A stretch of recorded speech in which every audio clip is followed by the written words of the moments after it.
खास मौके पे मुहूर्त भी किया जा रहा है, तो फिल्म के बारे में कुछ बताना चाहेंगे, क्या है ये?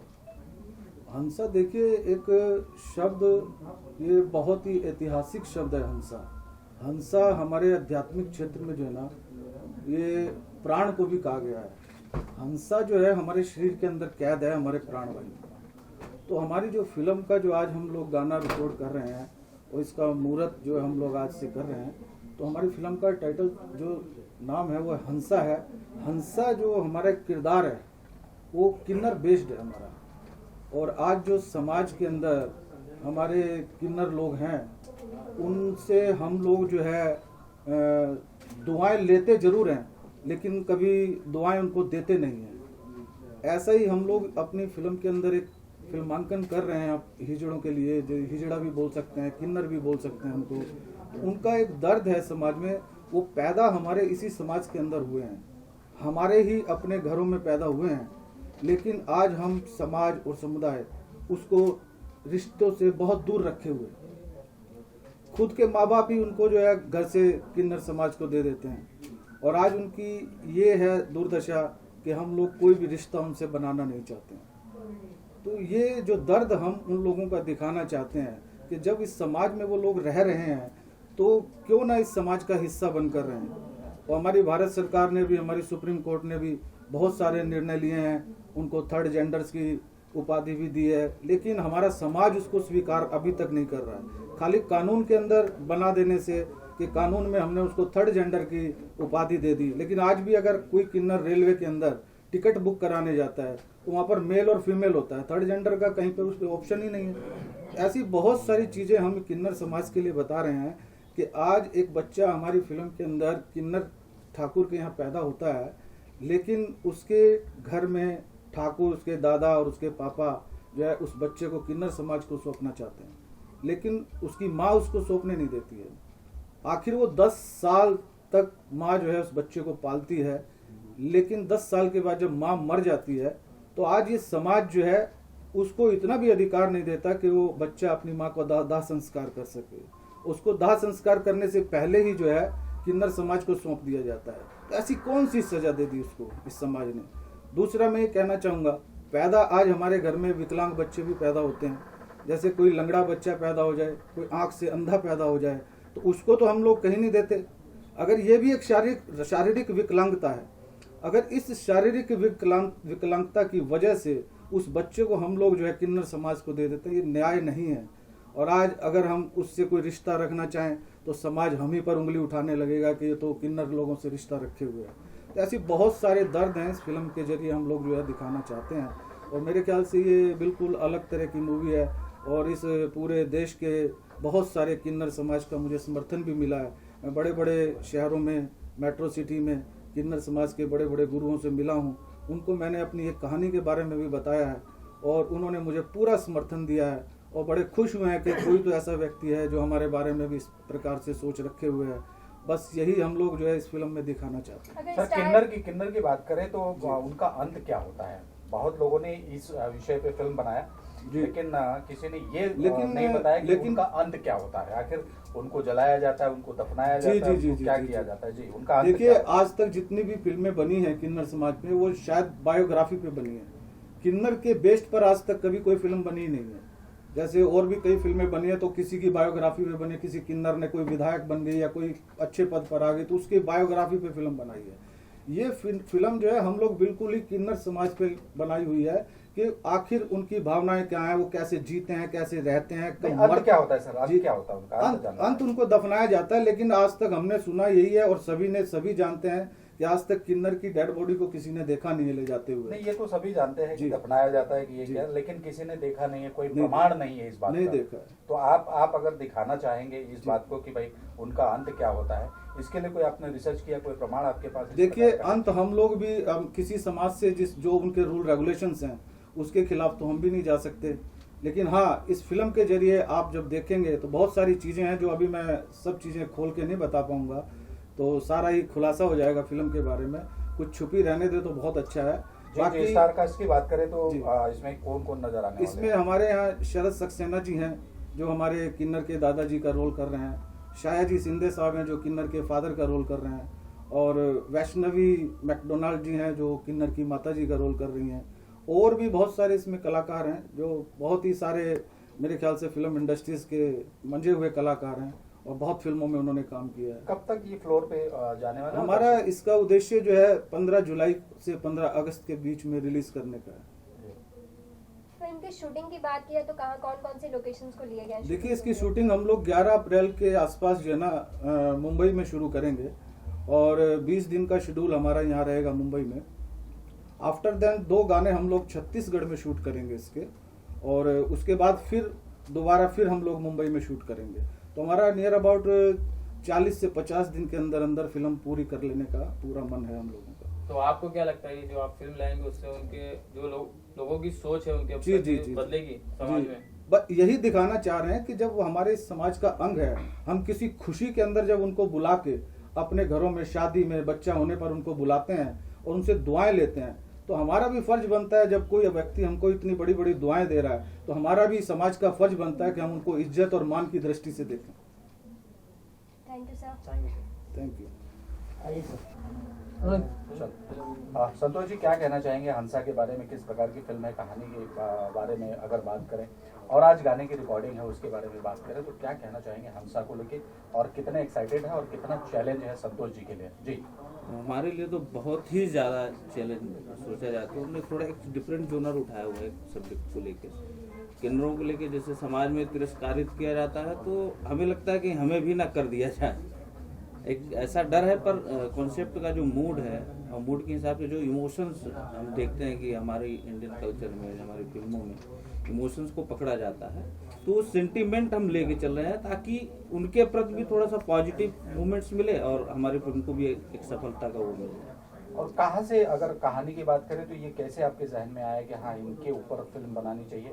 और बहुत लोगों ने इस विषय को पे फिल्म बनाया है और बहुत कुछ सब बता चुके हैं, क्या कुछ बाकी है जो आप बताना चाहते हैं? जी, मैंने ये तो सोचा नहीं, पर जो बताने वाली बात आती है या कहाँ से मेरे जहन में आया ये सब्जेक्ट बनाने के लिए, तो कभी कभी ज़िंदगी में कुछ इंसिडेंट ऐसे होते हैं। तो मैं अगर अपने आप को मानूं तो मेरी ज़िंदगी ही एक किन्नर की बचाई हुई है।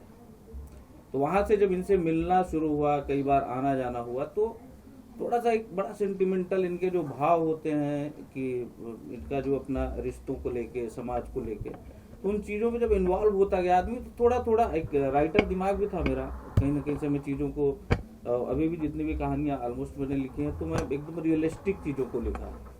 तो मुझे कुछ लगा कि इन चीज़ों को उठाते हैं और एक समाज को एक सटायर मूवमेंट देते हैं।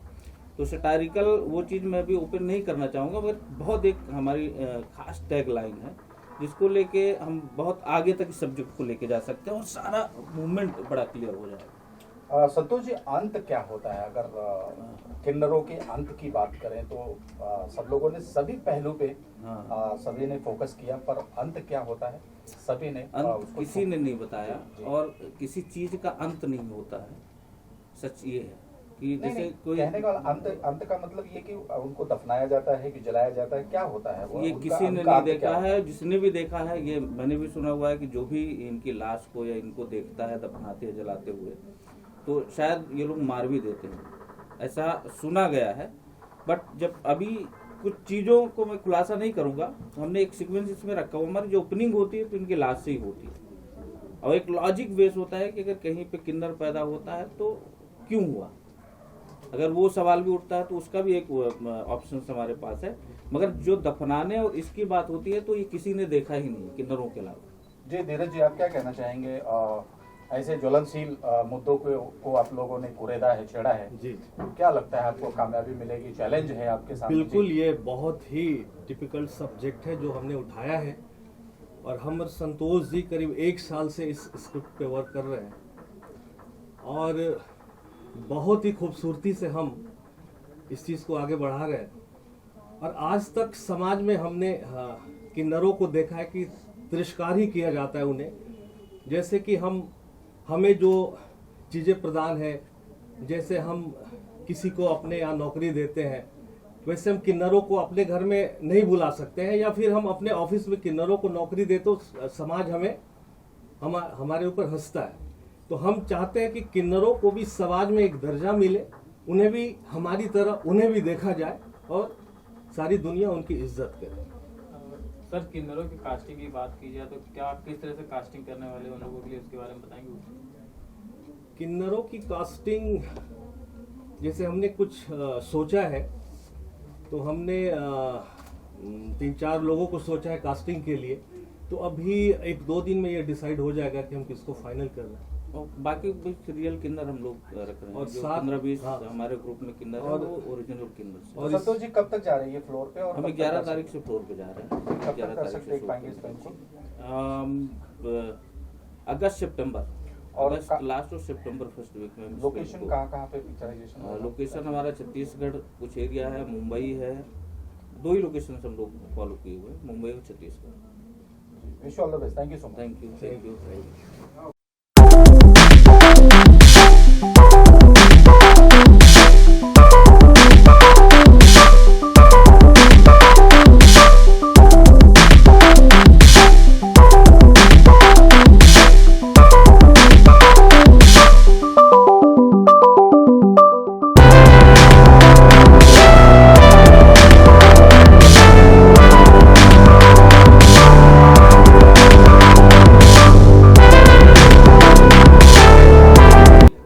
जी मंत्रा से शुरू करते हैं। मंत्रा, क्या कहना चाहोगे हंसा को लेके? कितने एक्साइटेड हो अपनी कहानी, अगर कहानी की बात करें, आपके किरदार की बात करें, तो कितने एक्साइटेड हो इस फिल्म को लेके?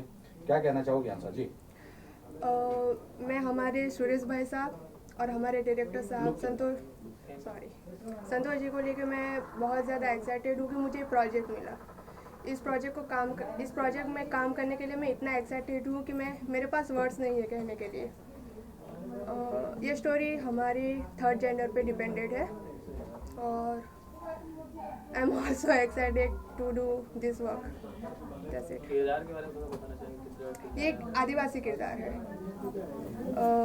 जिसको प्ले करने के लिए मैं बहुत ज़्यादा एक्साइटेड हूँ एंड बहुत ज़्यादा अभी नर्वसनेस फील हो रही है।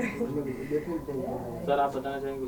सबसे पहले अपना नाम बताइए, फिर इस फिल्म से किस तरह से जुड़ा, किस तरह का किरदार है आपका इस फिल्म में? मेरा नाम आयुष श्रीवास्तव है और ये कैरेक्टर मेरा 3rd जेंडर के ऊपर है और हमारे नए डायरेक्टर और नए प्रोड्यूसर जिन्होंने मुझ में कोई कला देखी जिसके कारण मुझे इस मूवी में लिया और मेरी मेहनत को साकार करने के लिए सर लोग मेरे साथ दे रहे हैं, तो बस इस पर मेहनत जारी है। और इसके अलावा आप दोनों से जानना चाहेंगे, आपके फिल्मी बैकग्राउंड के बारे में जानना चाहेंगे, इसके पहले आपने क्या क्या किया उसके बारे में? आयुष, अगर इस फिल्म की बात करें, हंसा की बात करें, तो आपने कोई रियलिटी जाके वहाँ पे चेक करने की कोशिश की कि किस प्रकार का उनका जीवन होता है, कैसे वो लोग दिखते हैं, कैसे रहते हैं, कैसे बनते हैं, कैसे चलते हैं? क्योंकि ये बड़ी फिल्म है और बड़ा कंट्रोवर्सी भी हो सकती है इस फिल्म को लेकर। क्या कहना चाहोगे? कितनी तैयारी चल रही है आपकी? नहीं, ऐसी कोई कंट्रोवर्सी तो मेरे ख्याल से नहीं होनी चाहिए इस मूवी को लेकर, क्योंकि हमने उनका सिर्फ जो अच्छा पार्ट है वही दिखाना चाहा है। मतलब जो हमेशा खैर वो अच्छा ही करते हैं सबके लिए, वो किसी को लेके कुछ बुरा ना चाहते हैं ना कभी करते हैं, हमेशा वो सबकी भलाई लेते हैं और जो भी अपनी दुआएं हैं सिर्फ वही देते हैं सबको। तो मुझे ऐसा नहीं लगता कि इसको लेके कोई कंट्रोवर्सी होनी चाहिए। किरदार को लेके आपने उनके बीच में कभी गए और कोई उनसे जानने की कोशिश की कि आखिरकार किन्नरों का अंत क्या होता है? जी, उनको जलाया जाता है कि उनको दफनाया जाता है, क्या किया जाता है? जी मेरे हिसाब से तो हिंदू रीति रिवाज से ही उनका जो अंतिम संस्कार है वो किया जाता है और उनके बीच में जाने की मुझे लगता है जरूरत नहीं पड़ी मुझे, क्योंकि हम आम रोड पे, मॉल में या कहीं भी उनको देख सकते हैं, उनसे मिल सकते हैं, उनसे बातचीत कर सकते हैं।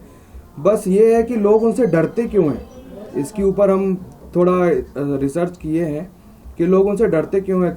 वो कोई जानवर तो है नहीं, वो भी इंसान है हम लोगों की तरह, भगवान की बनाई हुई देन है। तो बस उसके ऊपर ही हमारी मूवी है और हम चाहते हैं कि बेशक आप लोगों को पसंद आएगी। आपने ऐसा ही सब्जेक्ट क्यों चुना कि हाँ आप मेरे ख्याल से डेब्यू भी कर रहे हैं इसी फिल्म से? जी, तो आपने ऐसा सब्जेक्ट? मुझे सब्जेक्ट यूनिक लगा और बहुत ही पसंद आया कि चलो किसी ने उनके बारे में सोचा तो, और मैं बहुत ही खुश नसीब हूँ कि मुझे इस प्रोजेक्ट पर काम करने का मौका मिला। कहानी तो ये है कि एक किन्नर बेस्ड स्टोरी है, जैसा हमारे डायरेक्टर ने भी बताया, प्रोड्यूसर ने भी बताया, सेम बात मैं वही रिपीट नहीं करना चाहता। लेकिन कहानी मतलब किन्नर बेस्ड पे तो काफ़ी फिल्में बनी, लेकिन ये हर प्रोड्यूसर बोलता है, हर एक्टर बोलता है कि एकदम डिफरेंट स्टोरी है, लेकिन वाकई ये स्टोरी एकदम डिफरेंट है, जो कि अभी तक किन्नर की पीड़ा को और उनकी वेदना को किसी ने नहीं जाना। लेकिन इस सब्जेक्ट में हम भरपूर दिखाएंगे और हमने पूरा रिसर्च किया है कि उनकी दर्द, उनकी पीड़ा क्या होती है। पीड़ा और वेदना की बात करें तो आपसे बेहतर कौन जान सकता है, क्योंकि मैं खुद देख चुका हूं आपको किन्नरों के वेश, लिबास और किरदार करते हुए। तो जी क्या कहना चाहोगे, क्या कितनी तैयारी की है इसके लिए? इसलिए ऑलरेडी मैं पहले भी किन्नर का एक कैरेक्टर कर चुका हूं, और जब मैंने पहली बार मुझे उस कैरेक्टर को करने को मिला तो मैं बहुत एक्साइटेड था कि यार कैसे करेंगे। लेकिन वाकई मैं काफ़ी किन्नरों से मिला और इसके बाद उनके करीब गया, तो मुझे जब उनसे मैंने बात की तो मुझे पता चला कि उनके अंदर इतना प्यार, इतना इमोशन, सब कुछ सेम हमारे जैसा ही है। तो क्यों उनके माँ बाप उन्हें एक्सेप्ट नहीं करते, ये मैं जानना चाहता हूँ। और इस फिल्म के अंदर हम उस फिल्म के माध्यम से दिखाना चाहते हैं कि हमारे माँ बाप में, उनके बच्चों में क्या कमी है। अरे ये तो भगवान की देन है, लड़का या लड़की होता है, और वो किन्नर हुआ, सब कुछ सेम है, लेकिन उसे अपने माँ बाप ही उनके घर से निकाल देते हैं। ये बड़ी दुख भरी कहानी है। तो उनका अंत क्या होता है मकान जी? आपने बहुत बीच में उनके बीच में रहे हो, आप उनको जानते हो, तो अंत क्या होता है? अंत ये है कि अब इस फिल्म का पूरा ओपन करेंगे तो उसका मजा खराब हो जाएगा, इसलिए कि हम पब्लिक के बीच में ये फिल्म को ले आएंगे और वो फिल्म को देखेंगे, तब उनको उस फिल्म का मजा लें तो मजा बहुत अच्छा होगा। Wish all the best, thank you so much. Thank you.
चलिए ललित जी, हाँ शुरू ललित जी। इस गाने में हमने इस फिल्म हंसा एक संयोग का जो दर्द है, पैथोज है, इसको एक रॉक वर्जन, क्लासिक रॉक कहें, वर्ल्ड म्यूजिक के रूप में हमने कोशिश की है। हमारे डायरेक्टर संतोष मिश्रा जी ने काफ़ी अच्छा लिखा है कि उसको हम कैसे बड़े अच्छे से पेश कर सकें, एक बड़ी अच्छी कोशिश है। और ये इस प्रकार के सब्जेक्ट पे कितना कठिन होता है काम करना, क्योंकि वो बहुत ही म्यूजिकल होते हैं वो लोग, तो उनको झुमाना, उनको नचाना आपके लिए कितना चैलेंज था? जी ये यहाँ कोई गाना बनाने की बात नहीं थी, ये इस एक्सप्रेशन, एहसास को शेयर करने की बात थी। म्यूजिकल अंदाज में, संगीत की भाषा में हम इसको कैसे इस एहसास को आगे रख सकें, उसकी कोशिश है। और उस ओर ही हम लोगों ने काम किया। हम लोग एक गाना बनाने के चक्कर में नहीं रहे। इस फिल्म का जो दर्द है और जो डिमांड है वो हम कैसे दुनिया के सामने रख सकें। तो ललित जी, क्या ये आज जो गाना रिकॉर्ड हो रहा है वो 2 लाइन गुनगुना के बताएंगे? क्या है ट्रैक, वो किस प्रकार का है ये गाना? बदलते हैं रिश्ते, बदलते हैं लोग, बदलता नहीं कभी संयोग संयोग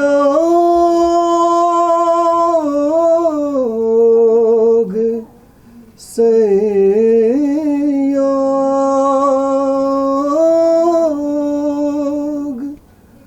हंसा एक संयोग संयोग।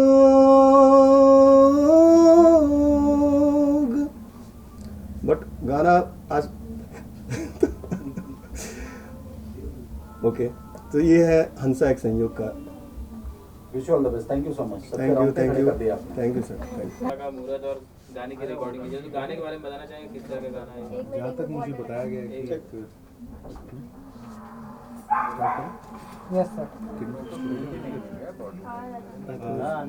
बहुत ही पैथोस से गाने में, और क्योंकि स्टोरी उन्होंने बताई जब आप प्रॉपर रेडी होंगे सर सेंटर दरवाजा खुल गया जी सर, क्या कहना चाहेंगे सर? गाना बहुत ही पैथोस से भरा है, और इसको मिश्रा जी ने कंपोज किया है बहुत ही पैथोस से, बहुत ही दर्द है गाने में। और जहाँ तक मुझे बताया गया था किन्नर की कोई स्टोरी है इसमें, तो सर ने मुझे बहुत तारीफ़ की थी कि स्टोरी उनको सुन के बहुत ही अच्छा लगा, और उन्होंने उसी जोन में रह के, और जो कि गाने के लिरिक्स लिखे हमारे डायरेक्टर साहब ने, उनके साथ बैठ के सर ने, तो बहुत मज़ा आया मुझे। हम दोनों के गानों के बीच के हीरो यही हैं और इन्होंने कमाल का गाया है और कमाल के सिंगर हैं ये। इसमें मेरा एकमात्र भरोसा ही जाके रुका था। ये तो सर का बड़कपन है, सर खुद ही बहुत बड़े आर्टिस्ट हैं, इनके फैन हैं हम, तो बहुत ही अच्छा गाते हैं सर। लेकिन मेरा भरोसा यहीं रुका और यहीं शुरुआत यहीं खत्म है, और अगला गाना भी ये भाई साहब गाने वाले हैं अभी। सर गाने के बारे में जानना चाहेंगे, जब इस तरह की फिल्में बनती है तो कितना चैलेंजिंग रहता है आवाज़ देना फिल्मों में?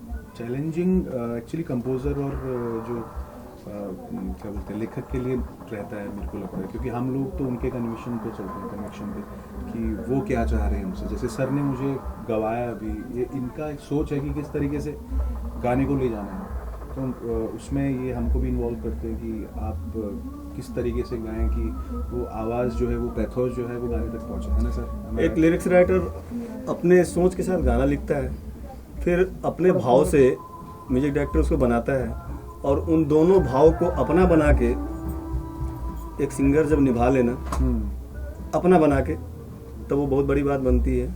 और ये भाई साहब की खासियत है, और इन्होंने बहुत ही अपना बना के इस गाने को गाया है। सर ने बहुत ही अच्छा गवाया हमको काफ़ी। सर आम जैसे ये सब गाने बॉलीवुड के होते हैं, उसमें वो तो गाना आसान होता है, लेकिन इस तरीके का जो सब्जेक्ट होता है लीक से हटके, उसकी बात करें तो कितना एक्चुअली गाना आसान कठिन वाला ऐसा कुछ नहीं है। वो जो थॉट है, जो पिक्चर की क्या बोलते हैं स्टोरी लाइन होती है ना, कि पिक्चर क्या बोलना चाहती है, पिक्चर क्या संदेश दे रही है, उसको लेके अगर गाने बनाए जाएं तो वो गाने बहुत ही अच्छे होते हैं, जो कि पिक्चर के साथ चलते हैं। तो यही एक अलग टॉपिक है जो कि कंपोज किया है सर ने, इस पर अलग फील दी है, जो कि उनको बताया गया कि ऐसा है वैसा है, तो उन्होंने उस हिसाब से स्क्रिप्ट के अनुसार गाना बनवाया और मुझसे गवाया। बहुत ही मज़ा आया मुझे। और इसमें एक सबसे बड़ा क्रेडिट हमारे प्रोड्यूसर सुरेश शर्मा जी को जाता है, जिन्होंने एक गाना लिखता है, गाना बनाता है, उन्होंने गाने का अलग एक अभंग रूप दिखाया। एक बहुत बड़ा सार था उनकी, हर बार मिलने में, उनके बोलने में, उनकी तड़प थी कि गाना कैसा हो। तो वो कहीं ना कहीं बहुत असरदायक हमारे संतोष मिश्रा जी, धीरज जी के लिए, और मेरे लिए, और फाइनली देव नेगी जी के लिए। अभी ये बहुत डिमांडेड है भाई साहब, काफ़ी कुछ गा रहे हैं और काफ़ी अच्छा गा रहे हैं, इसलिए काफ़ी कुछ गा रहे हैं। और आगे सर 2 लाइन हंसा एक संयोगी चली। हंसा एक संयोग, हंसा एक संयोग। इसकी कुछ लाइनें अभी मुझे proper thank you. Thank you so much.